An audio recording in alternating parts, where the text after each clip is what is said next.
Welcome to Tarun blogs and top edits.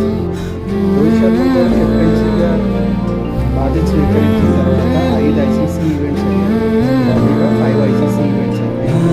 First ICC event 2022 T20 world cup సెమీఫైనల్కి వెళ్ళి కోల్పోయింది. అలాగే సెకండ్ ఐసీసీ 2023 వరల్డ్ ఛాంపియన్షిప్, అలాగే మళ్ళీ 2023 ఓడిఐ వరల్డ్ కప్ దగ్గరలో ఓడిపోవడం.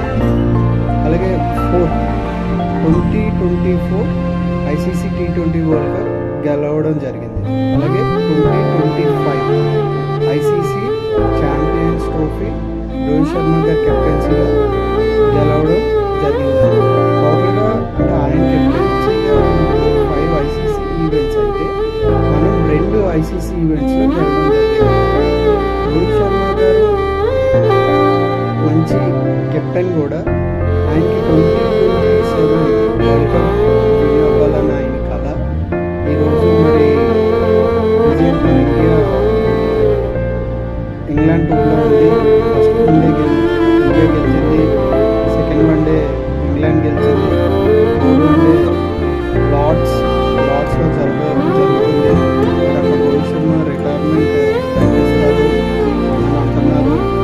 మరి senior most player Rohit Sharma గారు 2027 వరల్డ్ కప్ వరకు మాత్రం ఉండాలి అని ఫ్యాన్స్ కూడా అనుకుంటున్నారు. చూద్దాం.